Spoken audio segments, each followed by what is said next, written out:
I thought I was safe. My car vanished. My home was broken into. She woke up to the shrill beep of her phone. The motel room was quiet, save for the hum of the air conditioner, but something felt off. The sunlight spilling through the curtains made the peeling wallpaper look almost cheerful, but it didn't reach the pit of unease growing in her chest. She swung her legs off the bed and noticed her purse was still on the chair where she'd left it, untouched. That was normal enough. What wasn't normal was the sinking feeling when she slid open the motel door and stepped into the parking lot. Her car, the one she had driven in last night, was gone. At first, she thought maybe she'd parked somewhere else by mistake, a trick of exhaustion and stress. She walked the lot slowly, peering between cars, her hands tightening around the strap of her bag. Nothing. The lot was empty except for a few other vehicles, none of them hers. Panic started to bubble. Her mind raced through the possibilities. Towing, theft, someone playing a cruel joke, but none of it made sense. She had paid for the motel, parked in front, and locked the doors. Who would take it, and why? The front desk clerk barely looked up when she asked about the car. "Check with the police," he muttered, indifferent. She felt a flash of anger but swallowed it, realizing there wasn't much he could do. Her stomach twisted as she called the local station, only to be met with bureaucracy and a dry voice on the other end telling her to file a report. So she did. She filed the report, gave all her details, and hung up, staring at the blank wall of the room. With no ride and no plan, she considered renting a car. But even as she thought it through, an uneasy feeling began to creep into her mind. The car wasn't just a vehicle. It contained everything she owned, the small jewelry her grandmother had left her, the bag of clothes she'd planned to leave behind for her trip, even a folder with documents she couldn't afford to lose. Shaking, she decided she had no choice. She called a rideshare, her hands trembling, and gave the address to her home. The driver arrived quickly, but the ride was silent. Every mile that passed tightened the knot in her chest. She tried to tell herself she was overreacting.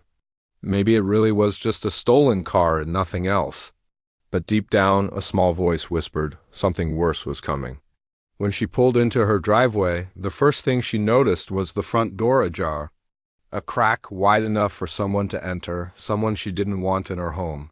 Her pulse shot up, adrenaline kicking in, and she froze for a second, gripping her bag tightly. She didn't scream, didn't call for help immediately. She edged closer, each step measured until she was just inside. The living room was empty at first glance, but the sense of violation was immediate. Things weren't just moved, they were searched. Drawers were open, items strewn across the floor. She could feel someone had been here, someone looking for something, or someone sending a message. Her breath came in short bursts as she moved cautiously through the house, checking each room. The bedroom was worse. Her side of the closet had been rifled through. Her personal journals, her most private thoughts, were missing. The files she kept hidden under the mattress, including financial papers and emails, were gone. And then, in the corner of the room, a small envelope sat on the dresser, stark white against the chaos. With trembling hands, she opened it. Inside were photos of her. Alone, at work, at the grocery store, at the coffee shop. The kind of pictures someone would take to monitor, to track, to intimidate. She recognized the handwriting on a note that came with them. "You can't hide from me." Her phone rang, cutting sharply through the thick tension. She jumped, fumbling to answer it. The voice on the other end was calm, almost eerily so. "You shouldn't have left the motel," it said. "Everything is unraveling, and you're the one who started it. Who is this?"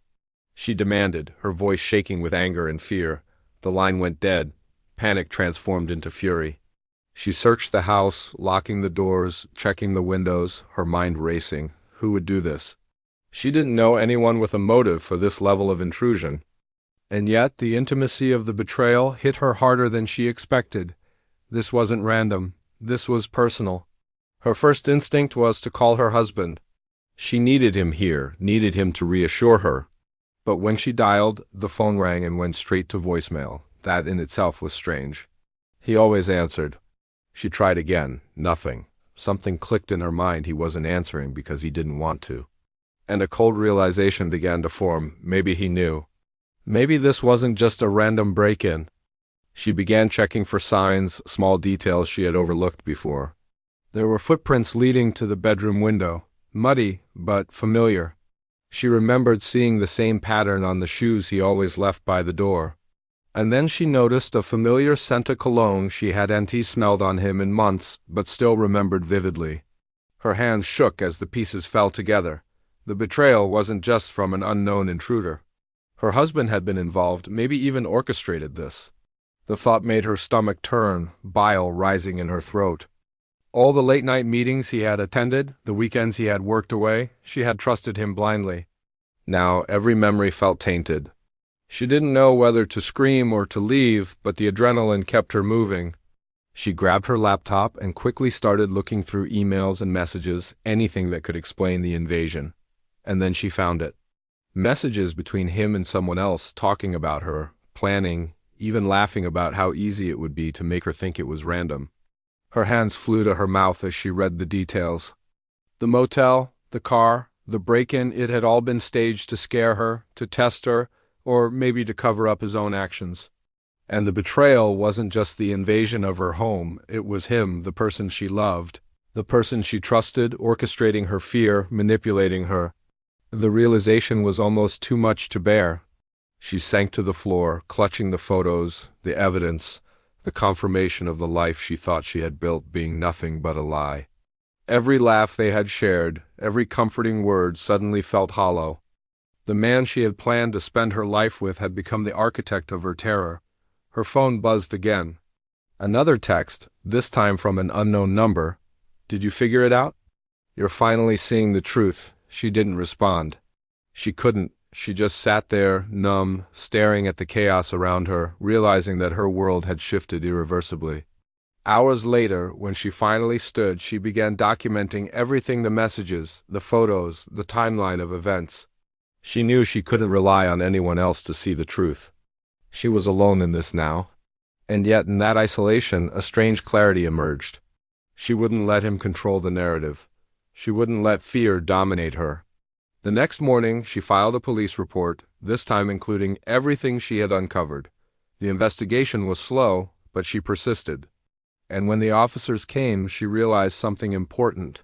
This wasn't just about her husband. This wasn't just about the invasion. It was about reclaiming her agency, her life, and her power. Weeks later, after lawyers, restraining orders, and long nights of tears and anger, she finally started to feel the weight lift. The betrayal had been staggering, but it had also awakened something she hadn't realized was inside her, a resilience, a determination to never be controlled or manipulated again. She changed her locks, her routines, and eventually her life. She kept the photos, the messages, and every piece of evidence not as a scar, but as a reminder. A reminder that betrayal could come from the most unexpected places, even from the person you trust most. But it also reminded her of something more powerful: her strength, her ability to survive, and her refusal to let fear define her. The motel, the missing car, the invasion, it had been terrifying, but it had also been a turning point. She was no longer the person who blindly trusted. She was someone who saw clearly now, someone who knew that life could change in an instant, and that betrayal could be devastating, but survival was always possible. And as she looked around her home, finally secured and quiet, she whispered to herself, "I will not be broken. Not by him, not by fear, not by betrayal. I am still me."